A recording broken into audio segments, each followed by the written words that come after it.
Hello guys, welcome back to my channel बांग्लाয় business. तो আজকের ভিডিওটাতে আমি ডিসকাস করব বায়োটেকনোলজি জবস নিয়ে। বায়োটেকনোলজি নিয়ে পড়াশোনা করে তোমরা কোথায় চাকরি পাবে। দেখো, বায়োটেকনোলজি নিয়ে পড়াশোনা করার জন্য সবসময় এমএসসি বায়োটেকনোলজি, বিএসসি বায়োটেকনোলজি এগুলো করার দরকার হয় না। লাইফ সায়েন্সেস যে কোনো স্ট্রিম নিয়ে যদি তুমি পড়াশোনা করে থাকো, MSc zoology, physiology, বটানি, biochemistry, anything, তাহলেই কিন্তু তোমরা এই জবস গুলো পাবে, এই জায়গাগুলোতে তোমরা অ্যাপ্লাই করতে পারবে। ভিডিওটা স্টার্ট করার আগে বায়োটেকনোলজি ফিল্ডের সম্বন্ধে একটু বলবো, আর recent development in biotechnology fields যেগুলো হয়েছে সেগুলোও বলবো।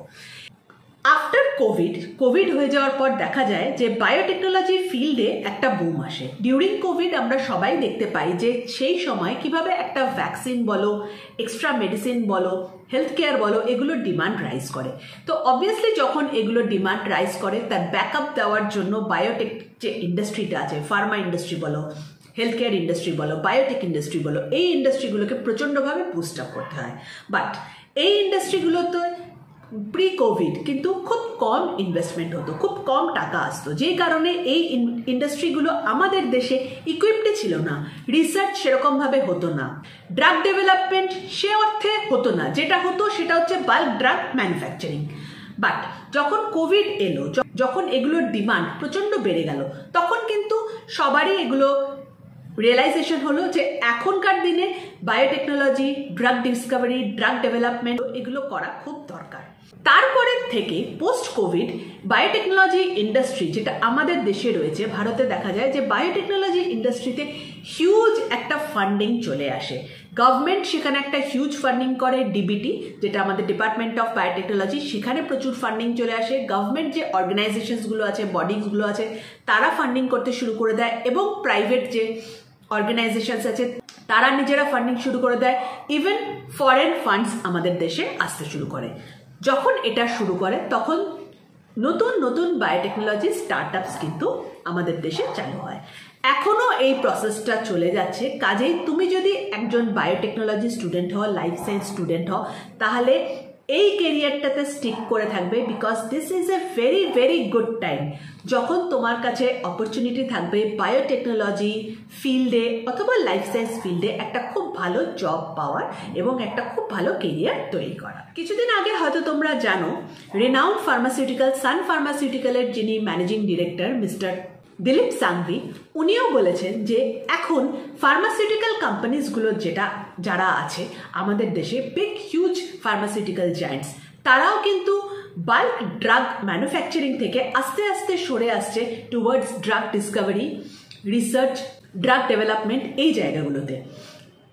এতদিন অবধি যেটা আমাদের দেশে ফার্মাসিউটিক্যাল ইন্ডাস্ট্রিতে মেন হয়ে থাকতো, that is bulk drug manufacturing. আমরা প্রচুর পরিমাণে বাল্কে ড্রাগ ম্যানুফ্যাকচার করতাম, সেইগুলোকে খুব সস্তাতে আমরা অবভিয়াসলি নিজেদের কান্ট্রিতে তো বিক্রি করতামই, তার সাথে সাথে যে ডেভেলপিং কান্ট্রিজগুলো আছে, যেরকম African continent, south American continent, এখানেও কিন্তু প্রচুর প্রচুর ড্রাগ আমরা সাপ্লাই করতাম। In fact developed countries like European countries, American countries, এখানেও প্রচুর প্রচুর ড্রাগ আমাদের দেশ থেকেই কিন্তু সাপ্লাই হয়। তাহলে বুঝতেই পারছো তোমরা যে এই ইন্ডাস্ট্রিটার কতটা পোটেনশিয়ালিটি আছে। ইন অ্যাডিশন টু দ্যাট, যেটা কিছুদিন আগে অবধি হয়তো এখানে ইন্ডিয়াতে খুব কম হতো, দ্যাট ইজ রিসার্চ। কারণ সত্যি কথা বলতে রিসার্চে প্রচুর ফান্ডের দরকার হয়, প্রচুর টাকার দরকার হয়। সেটা সেই অর্থে আমাদের কাছে ছিল না বা আমরা পেতাম না সামহাও। বাট পোস্ট কোভিড সেই প্রবলেমটাও সলভ হয়ে গেছে। এখন huge money has been poured into this biotechnology field. প্রচুর স্টার্টআপস চলে আসছে নতুন নতুন ড্রাগ ডেলিভারি সিস্টেম নিয়ে, নতুন জিনোমিক্সের স্টাডি হচ্ছে, নতুন প্রোটিনোমিক্সের স্টাডি হচ্ছে, প্ল্যান্ট হরমোনস নিয়ে হিউজ রিসার্চ হচ্ছে, NGS, next generation sequencing, molecular diagnostics, এগুলোতে প্রচুর ডেভেলপমেন্ট হচ্ছে। অ্যান্ড অবভিয়াসলি যখন কোনো জায়গায় একটা ডেভেলপমেন্ট হয়, যখন ইন্ডাস্ট্রিতে ফান্ডস পাম্প হয়, তো সেখানে জব অপরচুনিটিস, জবের প্রচুর স্কোপ চলে আসে। তো এই জায়গাটা থেকেই যারা লাইফ সায়েন্স নিয়ে পড়াশুনো করছো, প্লিজ এই লাইন থেকে অন্য লাইনে চলে যেও না, এটা ভেবে যে অন্য লাইনে তোমরা বেটার জব পাবে। এই লাইনে, লাইফ সায়েন্স লাইনেই বেটার জব পাবে with good amount of swords of income. কারণ এবার বলে দিই যে বায়োটেকনোলজি পড়াশুনো করে তোমরা কোন কোন জায়গাতে জবসগুলো মেনলি পেয়ে যাবে। দেখো, বায়োটেকনোলজি নিয়ে পড়াশোনা করে কলকাতাতেও জব পাবে, অল ওভার ইন্ডিয়াতে জব পাবে, সব জায়গায় মোটামুটি এই জবসগুলো পাওয়া যায়, সব জায়গা থেকেই তোমরা অ্যাপ্লাই করতে পারবে। হ্যাঁ, যদি টেকনিক্যাল জবস হয় যেগুলো বেসিক্যালি ল্যাবের ভিতরে হয়, তাহলে আমি বলবো যে অনেক বেশি ল্যাব কলকাতার থেকে বেশি কিন্তু ব্যাঙ্গালোর বলো, মুম্বাই বলো, এখানেও আছে। যেরকম TIFR আছে মুম্বাইতে, ব্যাঙ্গালোরে আছে IISc, হায়দ্রাবাদে আছে CCMB, এরকম জায়গাতেও তোমরা কিন্তু জব পেয়ে যাবে। যদি বায়োটেকনোলজি নিয়ে পড়াশুনো করতে চাও তাহলে তোমার কাছে 3টে অপরচুনিটিস ওপেন থাকবে। নাম্বার 1 যেটা তুমি করতে পারো, বায়োটেকনোলজি নিয়ে পড়াশুনো করে তারপরে হায়ার স্টাডিজ, যেখানে তুমি PhD করলে। এটা নিয়ে আমি একটা সেপারেট ভিডিও বানাবো যেখানে আমি ডিসকাস করে দেবো যে এক্স্যাক্টলি PhD করে তোমরা কিভাবে নিজের কেরিয়ারটাকে তৈরি করতে পারো। সেকেন্ড ওয়ে আউটটা হচ্ছে টেকনোলজি, মানে বেসিক্যালি টেকনিক্যাল জবসে চলে আসা। বায়োটেকনোলজি তুমি শিখলে সেখানে কোনো একটা পার্টিকুলার এরিয়াতে স্পেশালাইজেশন করলে, সেটা প্ল্যান্ট জিনোমিক্স হতে পারে, প্ল্যান্ট ফিজিওলজি হতে পারে, সেটা জেনেটিক্স হতে পারে, মলিকিউলার ডায়াগনস্টিক্স হতে পারে, বায়োকেমিস্ট্রি হতে পারে, এনিথিং, যে কোনো একটা এরিয়াতে তুমি স্পেশালাইজেশন করলে এবং সেই এরিয়াটাতে টেকনিক্যাল ফিল্ডে তুমি জব পেলে। অ্যান্ড থার্ড যেটা হতে পারে, that is non technical field. Non technical ফিল্ডে হিউজ জব অপরচুনিটিস তোমরা পেয়ে যাবে।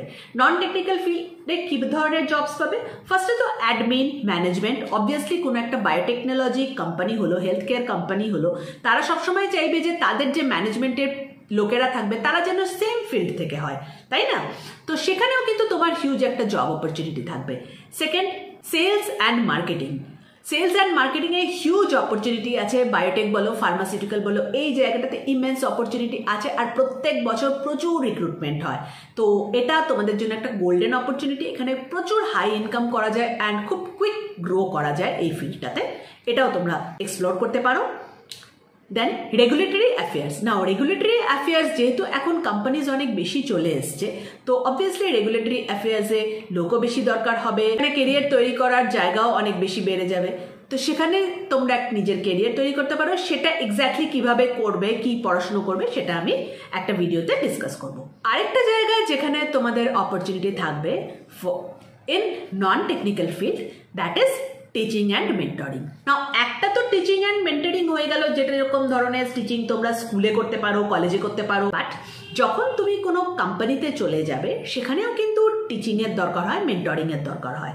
ধরো যে টেকনোলজিগুলো, যে টেকনিক্সগুলো, যে কোনো ল্যাবের মধ্যে ওয়েট ল্যাব বলো, ড্রাই ল্যাব বলো, সব জায়গাতেই কিন্তু ট্রেনিংয়ের দরকার হয়। তো অবভিয়াসলি তুমি যদি পার্টিকুলার একটা কোনো টেকনোলজি জানো, তোমার সেখানে স্পেশালাইজেশন থাকে, like biochemistry, like genetics, like microbiology, তো অবভিয়াসলি তুমি সেই জিনিসটা কিন্তু যারা নিউ জয়েনিজ আছে তাদেরকে শেখাতে পারবে। আর ট্রেনিংয়ে এখানে একটা হিউজ অপরচুনিটি থাকে। সো যদি টেকনিক্যাল ফিল্ডে কন্টিনিউ না করতে চাও, ল্যাবের মধ্যে বসে রিসার্চ ওরিয়েন্টেড কাজ না করতে চাও, তাহলেও কিন্তু অ্যাডমিন বলো বা টিচিং বলো, সব জায়গাতে তোমাদের জন্য অনেকগুলো অপরচুনিটিস ওপেন থাকবে।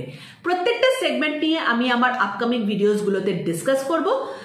বায়োটেকনোলজির কেরিয়ার নিয়ে যদি তোমাদের মনে কোনো প্রশ্ন থাকে তাহলে প্লিজ সেটা কমেন্ট সেকশনে লিখে জানাও, ডেফিনেটলি সেগুলোর আমি আনসার দেবো।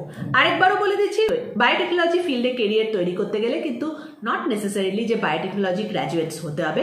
তোমার যদি লাইফ সায়েন্সের যে কোনো একটা ফিল্ডে MSc করা থাকে তাহলেও কিন্তু তুমি বায়োটেকনোলজি ফিল্ডে নিজের কেরিয়ার তৈরি করতে পারবে। হোপফুলি এই ভিডিওটা তোমার কাজে লাগবে। যদি ভিডিওটা কাজে লাগে তাহলে নিজেদের ফ্রেন্ডসদের সাথে শেয়ার করো আর বাংলায় বিজনেস চ্যানেলটাকে আরো এরকম ভিডিওস দেখার জন্য সাবস্ক্রাইব করো। Thank you for watching. Bye by.